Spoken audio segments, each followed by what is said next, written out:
World history में जब भी हम बात करते हैं कि आज तक का सबसे क्रूर शासक कौन हुआ, तो एक ही नाम उभर कर सामने आता है और वह है चंगेज खान का। इसके रिलीजन को लेकर इतिहासकारों में अलग अलग मतभेद है, क्योंकि कुछ इतिहासकारों का यह मानना है कि चंगेज खान मुस्लिम था और वो इस्लाम धर्म का पालन करता था। बट वहीं कुछ इतिहासकारों का यह मानना है कि यह मंगोलिया का रहने वाला था, बेसिकली मंगोलियन ट्राइबल्स था, और उसमें यह टेंग्रिस रिलीजन को फॉलो करता था। टेंग्रिस रिलीजन को ये फॉलो करता था, ये मुस्लिम नहीं था, ये कुछ इतिहासकारों का मानना था। अब बट चंगेज खान इतना क्रूर शासक था कि उसने जब बगदाद पर आक्रमण किया था अब्बासिद अंपायर पर कब्जा करने के लिए, तो वहां इसने 8 लाख लोगों को कटवा दिया था। सिर्फ 150 से 200 लोगों को इसने जिंदा छोड़ा था। इतना क्रूर था कि अगर कोई लेडी प्रेग्नेंट होती थी, कोई महिला प्रेग्नेंट होती थी, तो ये सबसे पहले क्या करता था कि उसके सर को काटता था उस महिला के, और उसके बाद में उसके पेट को फाड़कर उसके अंदर जो बच्चा होता था उसको भी निकालकर उसका गला काट देता था। इतना खतरनाक शासक था, इतना क्रूर शासक था चंगेज खान। चंगेज खान के बारे में बताया जाता है कि चंगेज खान ने अपने पूरे जीवन में, अपने शासक वाले टाइम में, अपने शासन वाले टाइम में, इसने 40 मिलियन लोगों को कटवा दिया था, यानी कि 40 लाख लोगों को कटवा दिया था। इतना क्रूर शासक था। पृथ्वी से कार्बन एमिशन खत्म होने लगा था, क्योंकि ह्यूमन पॉपुलेशन इतनी तेजी से घट रही थी। ऐसा माना जाता है कि इसने वर्ल्ड पॉपुलेशन की उस समय जितनी जनसंख्या थी उसका 10% इसने कटवा दिया था। इतना क्रूर शासक था। अच्छा, ऐसा नहीं है कि चंगेज खान कभी हारा नहीं। जापान से हारा, वियतनाम से हारा, म्यांमार में हारा, ये हारता था। बट जहां चंगेज खान हारता था वहां ये डॉटर डिप्लोमेसी अप्लाई कर देता था। डॉटर डिप्लोमेसी के बारे में अगर हम बात करें तो क्या करता था, जहां ये युद्ध लड़ता था और हार जाता था, वहां ये अपने लड़कियों की शादी करवा देता था वहां के प्रिंस से, वहां के राजकुमार से, क्योंकि इसकी लड़कियां भी बहुत सारी थी। तो वहां ये डॉटर डिप्लोमेसी अप्लाई करता था। उससे क्या होता था कि वहां शादी करवा देता था, और अगली जो लड़ाई इसको कहीं लड़नी होती थी, अपनी सेना में अपने सन इन लॉ यानी कि अपने दामाद को हाई रैंक पे भेज देता था लड़ने के लिए। उसके 2 बेनिफिट होते थे। अगर वह युद्ध ये जीत जाता था तो उसके दामाद के बदौलत एक नया क्षेत्र इसको मिल जाता था, और अगर वो युद्ध हार जाता था और उस युद्ध में इसका सन इन लॉ यानी कि दामाद जो होता था वो अगर मारा जाता था, तो इसकी डॉटर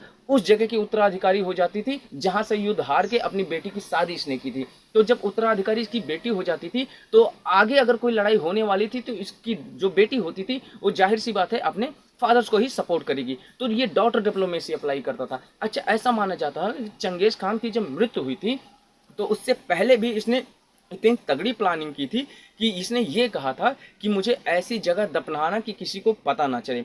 तो जब ये इसकी मृत्यु हुई थी तो 2000 गुलाम लोग इसको लेकर गए थे दफनाने के लिए। 2000 गुलाम लोग लेके गए और सैकड़ों हजारों घोड़ों से जमीन को खुदवाकर और उसके नीचे इसकी बॉडी को दफनाया गया था। और जब वो 2000 गुलाम वापस लौट रहे थे तो थोड़ी 2-4 किलोमीटर की दूरी पे इसने 2000-5000 लोगों की एक सेना खड़ी रखी थी कि जब भी ये लोग गुलाम हमको दफनाकर वापस आएंगे तो तुम इनको काट देना, ताकि ये किसी से ये ना बोल सके कि हमारी जो बॉडी है वो कहाँ दफनाई गई है। अच्छा, उसके बाद में जब उन 5000 सैनिकों ने उन 2000 गुलामों को काट दिया तो उसके पीछे भी एक 10-20 किलोमीटर दूर पर 10,000 की सेना खड़ी कर दी थी कि वो सैनिक जब उन गुलामों को काट कर वापस आएंगे तो तुम उनको काट देना। अब उसके पीछे जो 10,000 सेना खड़ी थी उसने क्या किया, उन 5,000 सैनिकों को काट दिया। अब देखो कहाँ दफनाया गया था चंगेज खान, इन सिर्फ गुलामों को पता था। गुलामों को किसने काट दिया? पीछे खड़ी 5,000 सेना ने।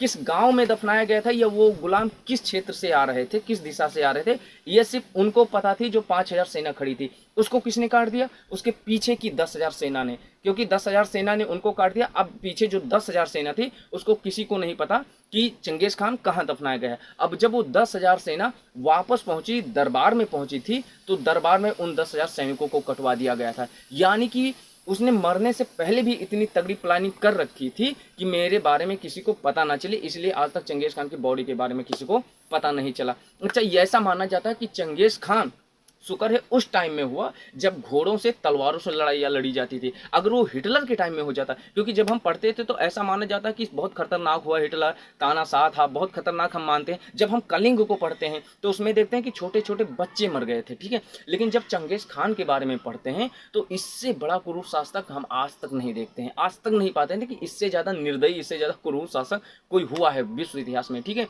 तो इतना खतरनाक था चंगेज खान। जब भी आप ये शुक्र है, आप मानो कि हिटलर के टाइम में चंगेज खान नहीं हुआ था। अगर उसके पास गोला होता, बंदूक होती, बारूद होती, तो ऐसा माना जाता कि उतने ही टाइम में जितने टाइम उसने शासक के रूप में काम किया था, लड़ाइयाँ लड़ी थी, उस टाइम में वो अर्थ से लगभग 90% पॉपुलेशन को खत्म कर सकता था। इतना खतरनाक था चंगेज खान।